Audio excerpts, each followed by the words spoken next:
Like how in the story of Satyakama, because he was so aware and he was in the space of listening, that's why even the birds taught him, even the fire which he was using for cooking taught him, even the wind taught him, even the sun taught him.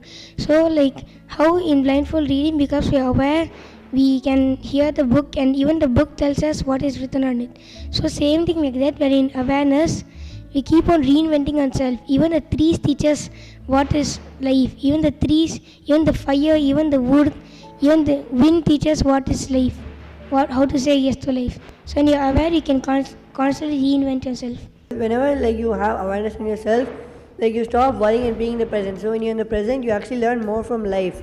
So when you learn more from life, your cognition keeps instead of going away from the space of consciousness, you'll be going towards the space of consciousness.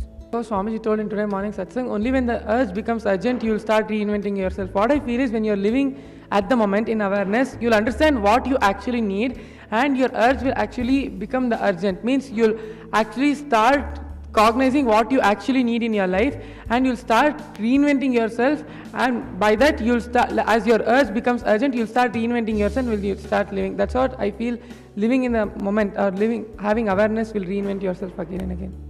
When I was sitting in bhajans after Pada Puja, I was little dull, I don't know why. Then when we were continuing bhajans, the time I got inspired by they doing the bhajans, and the space of completion just filled inside me, and I was in the space of awareness. Then immediately when I started doing the bhajans, I was in the space of awareness and Mahadeva just filled inside me.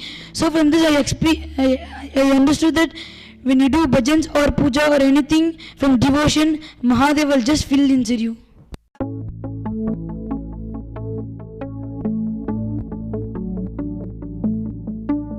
I am PGR Sindhya from Bangalore speaking.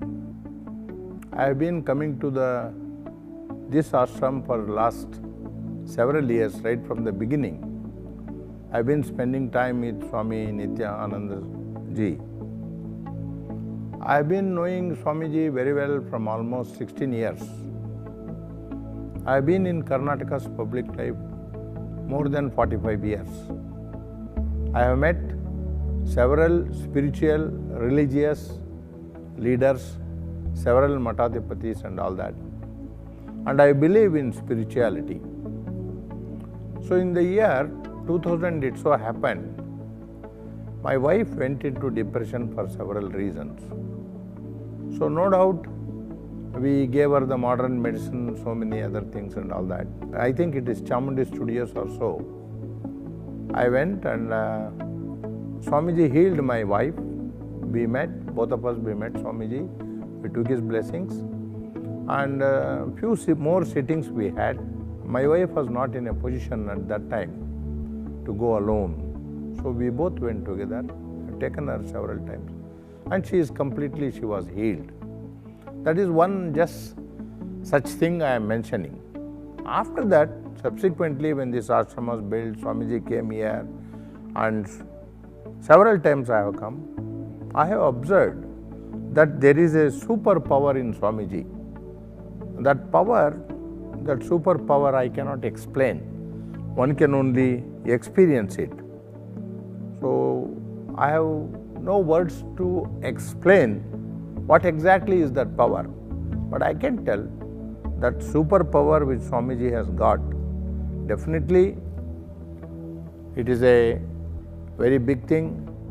Not only healing the diseases, but counseling the people, giving them love and affection, building the institutions, it's a very big thing. And I have also read some of the literature which he has produced, some of the finest literature he has produced about spirituality. So, religion is different, spirituality is different, and all the human beings, if they get into some little knowledge of spirituality, things will be different, which Swamiji is doing. I have all appreciation to Swamiji's good work. I seek his blessings all the time.